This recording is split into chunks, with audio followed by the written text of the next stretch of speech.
ಸಿದ್ದರಾಮಯ್ಯಗೆ ರಾಹುಲ್ ಗಾಂಧಿ ಒಂದು ಪತ್ರವನ್ನ ಬರೆದ ಬೆನ್ನಲ್ಲೇ ಸಿಎಂ ಇದೀಗ ತುರ್ತು ಸಭೆಯನ್ನ ಹಮ್ಮಿಕೊಂಡಿದ್ದಾರೆ. ಕಾವೇರಿ ನಿವಾಸದಲ್ಲಿ ಎಸ್ಐಟಿ ಹಿರಿಯ ಅಧಿಕಾರಿಗಳ ಜೊತೆಗೆ ಈ ಸಭೆಯನ್ನ ನಡೆಸಲಾಗ್ತಾ ಇದೆ.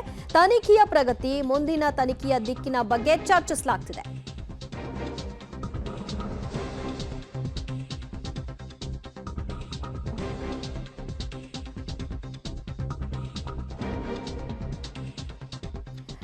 ಸಿಎಂ ಸಿದ್ದರಾಮಯ್ಯಗೆ ಸುದೀರ್ಘ ಪತ್ರವನ್ನ ರಾಹುಲ್ ಗಾಂಧಿ ಅವರು ಬರೆದಿದ್ರು. ಸೊ ಈ ಪ್ರಕರಣದಲ್ಲಿ ಏನೆಲ್ಲ ಆಗ್ತಾ ಇದೆ ಅನ್ನೋದರ ವಿವರವಾಗಿ ಮತ್ತು ಇದರ ಮಾಹಿತಿ ಬಿಜೆಪಿಗೆ ಇತ್ತು, ದೇವರಾಜೇಗೌಡ ಅದನ್ನ ಪತ್ರದ ಮುಖೇನ ತಿಳಿಸಿದ್ರು ಅನ್ನುವಂತಹ ಎಲ್ಲ ಅಂಶವನ್ನು ಆ ಪತ್ರದಲ್ಲಿ ರಾಹುಲ್ ಗಾಂಧಿ ಪ್ರಸ್ತಾಪ ಮಾಡಿ ಮುಖ್ಯಮಂತ್ರಿಗಳಿಗೆ ಒಂದು ಪತ್ರವನ್ನ ಬರೆದಿದ್ರು. ಈ ಬೆನ್ನಲ್ಲೇ ಸಿಎಂ ಇವತ್ತು ತುರ್ತು ಸಭೆಯನ್ನ ನಡೆಸ್ತಾ ಇದ್ದಾರೆ. ಕಾವೇರಿ ನಿವಾಸದಲ್ಲಿ ಎಸ್ಐಟಿ ಹಿರಿಯ ಅಧಿಕಾರಿಗಳ ಜೊತೆಗೆ ಸಭೆ ಮುಕ್ತಾಯವಾಗಿದೆ.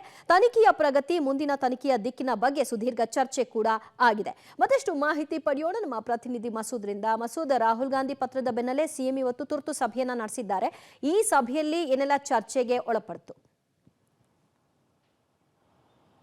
ದಿವ್ಯಾ, ಈ ಒಂದು ಇಡೀ ಪ್ರಕರಣವನ್ನು ರಾಜ್ಯ ಸರ್ಕಾರವು ಕೂಡ ಬಹಳ ಗಂಭೀರವಾಗಿ ಪರಿಗಣಿಸಿದೆ. ಈ ಮಧ್ಯೆ ರಾಹುಲ್ ಗಾಂಧಿ ಅವರು ಕೂಡ ಸರ್ಕಾರಕ್ಕೆ ಪತ್ರ ಬರೆದಿದ್ದಾರೆ, ಮುಖ್ಯಮಂತ್ರಿಗಳಿಗೆ ಪತ್ರ ಬರೆದು ಪ್ರಕರಣವನ್ನು ಸೀರಿಯಸ್ ಆಗಿ ತೆಗೆದುಕೋಬೇಕು, ಜೊತೆಗೆ ಮುಖ್ಯವಾಗಿ ಸಂತ್ರಸ್ತರ ರಕ್ಷಣೆ ಆಗಬೇಕು. ಯಾರು ದೂರು ಕೊಟ್ಟಿದ್ದಾರೆ, ಯಾರು ದೂರು ಕೊಡದೇನೆ ಬಾಕಿ ಉಳಿದಿದ್ದಾರೆ, ದೂರ ಉಳಿದಿದ್ದಾರೆ, ಭಯಭೀತರಾಗಿದ್ದಾರೆ, ಅವರ ರಕ್ಷಣೆಗೆ ಸರ್ಕಾರ ಮುಂದಾಗಬೇಕು, ಜೊತೆಗೆ ಆರೋಪಿಗೆ ಕಠಿಣ ಶಿಕ್ಷೆ ಆಗಬೇಕು. ಆ ನಿಟ್ಟಿನಲ್ಲಿ ಸರ್ಕಾರ ಗಮನ ಹರಿಸಬೇಕು ಅನ್ನುವಂಥ ಒಂದು ನಿರ್ದೇಶನವನ್ನು ಮುಖ್ಯಮಂತ್ರಿಗಳಿಗೆ ಪಕ್ಷದ ವತಿಯಿಂದ ಕೊಟ್ಟಿರುವಂಥದ್ದು. ಆ ಹಿನ್ನೆಲೆಯಲ್ಲೇ ಮುಖ್ಯಮಂತ್ರಿಗಳು ಇವತ್ತು ಬೆಳಗ್ಗೆ ಹಿರಿಯ ಅಧಿಕಾರಿಗಳ ಸಭೆಯನ್ನು ನಡೆಸಿದರು. ರಾಜ್ಯ ಪೊಲೀಸ್ ಮಹಾನಿರ್ದೇಶಕ ಅಲೋಕ್ ಮೋಹನ್ ಅವರು ಈ ಒಂದು ಸಭೆಯಲ್ಲಿ ಪಾಲ್ಗೊಂಡಿದ್ದರು. ಎಸ್ಐಟಿ ಮುಖ್ಯಸ್ಥ ಬಿ ಕೆ ಸಿಂಗ್ ಅವರು ಕೂಡ ಈ ಒಂದು ಸಭೆಯಲ್ಲಿ ಪಾಲ್ಗೊಂಡಿದ್ದರು. ಇಡೀ ಪ್ರಕರಣದ ಒಟ್ಟಾರೆ ಸಾರಾಂಶವನ್ನು, ಅದರ ಬಗ್ಗೆ ಸಂಪೂರ್ಣ ಮಾಹಿತಿಯನ್ನು ಮುಖ್ಯಮಂತ್ರಿಗಳು ಪಡ್ಕೊಂಡು ಒಂದಷ್ಟು ಮಹತ್ವದ ನಿರ್ದೇಶನಗಳನ್ನು, ಸೂಚನೆಗಳನ್ನು ಕೂಡ ಹಿರಿಯ ಪೊಲೀಸ್ ಅಧಿಕಾರಿಗಳಿಗೆ ಮುಖ್ಯಮಂತ್ರಿಗಳು ಕೂಡ ಕೊಟ್ಟಿದ್ದಾರೆ. ಮುಖ್ಯವಾಗಿ ಯಾರೆಲ್ಲ ದೂರು ಕೊಟ್ಟಿದ್ದಾರೆ ಆ ಸಂತ್ರಸ್ತರು ಭಯಭೀತರಾಗಿದ್ದಾರೆ, ಉಳಿದ ಸಂತ್ರಸ್ತರು ಯಾರೆಲ್ಲ ಇದ್ದಾರೆ ಅವರು ಕೂಡ ಭಯಭೀತರಾಗಿದ್ದಾರೆ. ತುಂಬ ಜನ ಎಸ್ಐಟಿ ಮುಂದೆ ಹೇಳ್ಕೊಳ್ಳೋದಕ್ಕೆ, ಮಾಹಿತಿ ಕೊಡೋದಕ್ಕೆ ಮುಂದೆ ಬರ್ತಾ ಇಲ್ಲ, ಹಿಂಜರಿತಾ ಇದ್ದಾರೆ. ಒಂದು ರೀತಿಯಲ್ಲಿ ಭಯದ ವಾತಾವರಣ ಸಂತ್ರಸ್ತರ ವಲಯದಲ್ಲಿ ಕಾಡ್ತಾ ಇದೆ.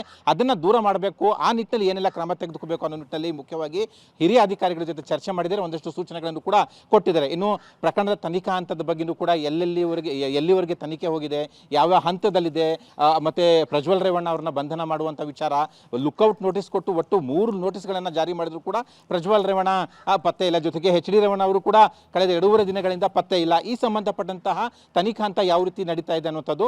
ಇನ್ನು ಈ ಮಧ್ಯೆ ದೂರು ದಾಖಲಾದ ನಂತರನೂ ಕೂಡ ಮಹಿಳೆಯೊಬ್ಬರು ಕಾಣೆಯಾಗಿರುವಂಥದ್ದು, ಕಿಡ್ನಾಪ್ ಆಗಿರುವಂಥದ್ದು, ಆ ವಿಚಾರದಲ್ಲೂ ಕೂಡ ಸರ್ಕಾರ ಅಂದರೆ ಇಂಟೆಲಿಜೆನ್ಸ್ ಎಲ್ಲ ಒಂದು ಕಡೆ ವಿಫಲ ಆಗಿದೆ. ಆ ವಿಚಾರದಲ್ಲೂ ಕೂಡ ಹೆಚ್ಚಿನ ಮಾಹಿತಿ ಪಡ್ಕೊಂಡಿದ್ದಾರೆ. ಒಟ್ಟಾರೆಯಾಗಿ ಈ ಪ್ರಕರಣದಲ್ಲಿ ಮುಂದಿನ ಹಂತ ಯಾವ ರೀತಿ ನಡೀಬೇಕು, ಜೊತೆಗೆ ಸಂತ್ರಸ್ತರ ರಕ್ಷಣೆ ಯಾವ ರೀತಿ ಆಗಬೇಕು, ಈ ನಿಟ್ಟಿನಲ್ಲಿ ಮುಖ್ಯಮಂತ್ರಿಗಳು ಮಾಹಿತಿ ಪಡ್ಕೊಂಡು ಒಂದಷ್ಟು ಸೂಚನೆಗಳನ್ನು ಕೂಡ ಕೊಟ್ಟಿದ್ದಾರೆ. ದಿವ್ಯಾ, ಥ್ಯಾಂಕ್ ಯು ಮಸೂದ್, ನಿಮ್ಮೆಲ್ಲ ಮಾಹಿತಿಗೆ. ಈ ಪ್ರಕರಣದಲ್ಲಿ ಸಂತ್ರಸ್ತಿಯರ ರಕ್ಷಣೆ ಬಹಳ ಇಂಪಾರ್ಟೆಂಟ್ ಆಗುತ್ತೆ. ಮುಂದಿನ ಹಂತಗಳಲ್ಲಿ ಧೈರ್ಯ ಮಾಡಿ ಬೇರೆ ಯಾರಾದರೂ ದೂರನ್ನ ಕೊಡಬೇಕು ಅಂತ ಬಂದಾಗ ಉಳಿದವರಿಗೆ ರಕ್ಷಣೆ ಇದೆಯಾ ಇಲ್ವಾ ಅನ್ನೋದನ್ನ ಗಮನಿಸಿಕೊಂಡು ಅದೆಲ್ಲವನ್ನು ಕೂಡ ಆಲೋಚಿಸ್ತಾರೆ. ಆ ಹಿನ್ನೆಲೆಯಲ್ಲಿ ಅವರ ರಕ್ಷಣೆ ಬಹಳ ಇಂಪಾರ್ಟೆಂಟ್, ಅದರ ಬಗ್ಗೆ ಕೂಡ ಚರ್ಚೆ ಆಗಿದೆ.